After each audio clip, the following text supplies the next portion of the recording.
I mean, under President Trump, the Dow Jones is at 25,000. I mean, black unemployment is the lowest ever on record. I mean, under Obama, black unemployment went 2 times, doubled. And they're calling President Trump a white race supremacist. He's a racist. He's a misogynist. He hates women. He hates black people. He hates minorities.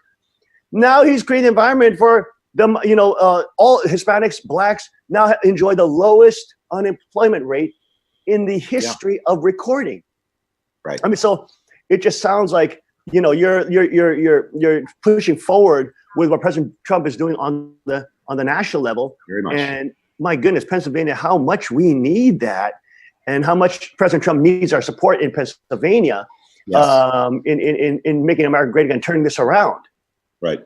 And let me just say one word about work and jobs and employment, as you were just articulating. It's not just about income. It is about dignity, right? It is about dignity. Yes. I think every American wants to be able to sustain his or her family through work, not through dependence on the government. I've talked to a lot of folks who feel locked into poverty by leaders like Tom Wolf. And I'll just give you an example. Right. Here in Pennsylvania, if you're a single mother of 2, earning $30,000 a year, and you're doing a spectacular job, and your boss comes in and says, I want to give you a promotion and a pay raise to $45,000. That's a 50% increase. That single mother is going to say no many times. And you know why? Because she needs to get to $70,000 to offset the welfare cliff that she falls off of when she gets a pay raise. Tom Wolf is locking these poor people into poverty. They want to do better. They want to better themselves. They want to support their families. He is locking them into poverty.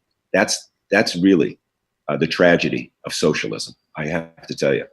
It really is. Everywhere socialism goes, everywhere communism goes, everywhere that those kind of leftist leaning ideologies goes, it just creates mass poverty, mass hunger, starvation. It creates, just look at Venezuela, look at North Korea. It creates oppression. It creates, dictatorships, tyranny.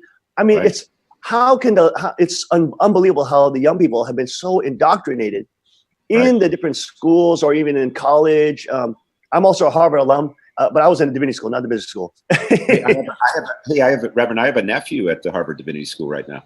Oh, do you? I mean, it's definitely, I'll tell you, it's definitely an orthodoxy there, okay? It's definitely an orthodoxy at Harvard. It is a very liberal institution. Well, I was on the right bank of the Charles at the business school. I think you were on the left. Right, you're on the other side. You're on the other side of the river. Oh my goodness! Now we talked about education and having K through 12. I mean, how important is it to break up the monopoly of the public schools? And even they had Common Core trying to be rammed down our throats, literally giving kids credit for doing incorrect math. How is that going to help them when if they have to go into engineering, or if they have to go into architectural design, or if they have to go into science and technology? I mean, how is getting credit for incorrect, computing gonna help them? Don't we need to increase, competition and allow, people? For example, I've always been a supporter of the tax credit, and a lot of people have choice. Let the parents have decision how they're going to use that tax credit, whether homeschooling, private schools, religious schools, public, but give some competition so that there's not a monopoly. Yeah. Well, and, the president said this, and I agree with him. This is the civil rights issue of our day, right? This is the civil rights issue of our day. We owe it to every child to give them a solid K through 12 education. What that child does after age 18 is up to them, okay? But I think in a democracy, we owe everyone, as I said earlier, an opportunity to be successful.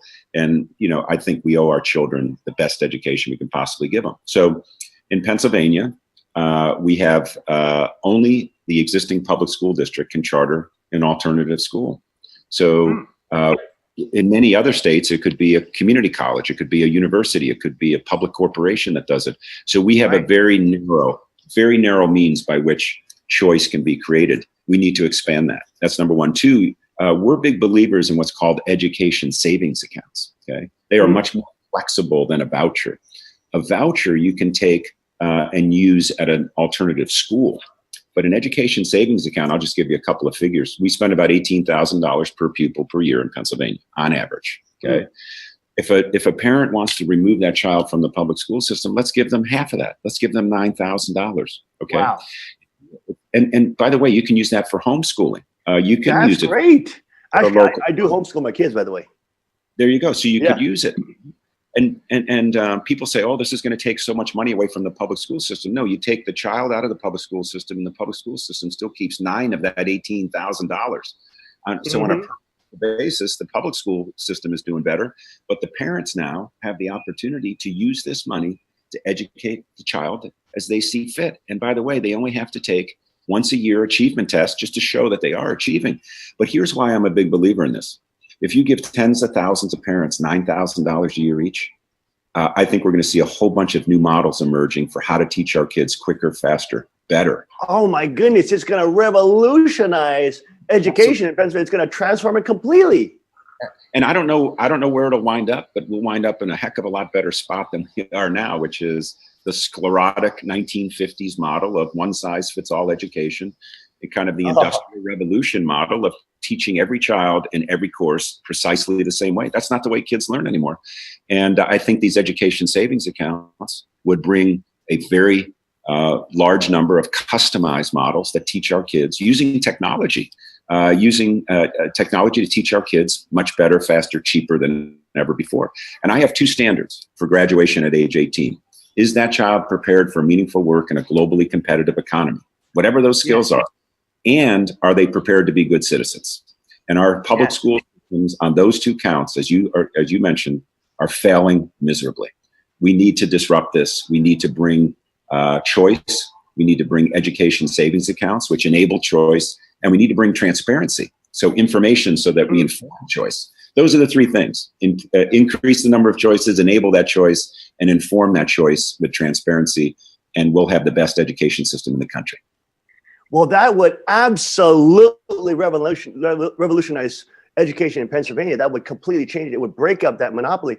I mean, there's so many, I think, people of faith and have strong Christian values that don't want to send their kids to school because they're scared of the indoctrination factor. They're not only going to learn the actual required course load, they're getting indoctrinated in the homosexual political agenda. They're getting indoctrinated in the transgender agenda, saying that their emotions, that they can choose how they feel based on how they feel their gender, which is totally against the Bible. It's totally against biology. I mean, goodness, it's like, and the kids come back totally confused. They see their parents as enemies many times. It's like, what is going on? And it's just, these are values which are antithesis to our real Christian American values. Yeah, and let me just mention two other things. In addition to all that, we're having 10,000 Pennsylvanians a year evicted from their homes because of out of control property taxes. And I know a lot of your congregation is in the northeast part of the Commonwealth. Oh, yeah. Right? So not only are we getting all of that nonsense, but we're getting people evicted from their homes, right? But I'll go one step further. You're talking about all these important social conservative values that should be reinstilled in school, and I agree with you, but there's more than that. I was in some center city schools in Philadelphia. These kids do not even feel safe when they go to the public school system. Right. The most basic foundation for learning, right? Where you have to feel like you're in a safe environment. So, we need to bring change to this very quickly. I will refuse to let another generation of our kids go through failing public school systems, be ill prepared for any meaningful work, be ill prepared to be citizens, and be instilled with liberal progressive values that are destroying our family and destroying kids' faith. Well, it's amazing because like the education monopoly, both in the not only elementary to high school, but really in college, really is like the real indoctrination camp. It's a place where liberals can go amok with no competition, and you can see what they produce.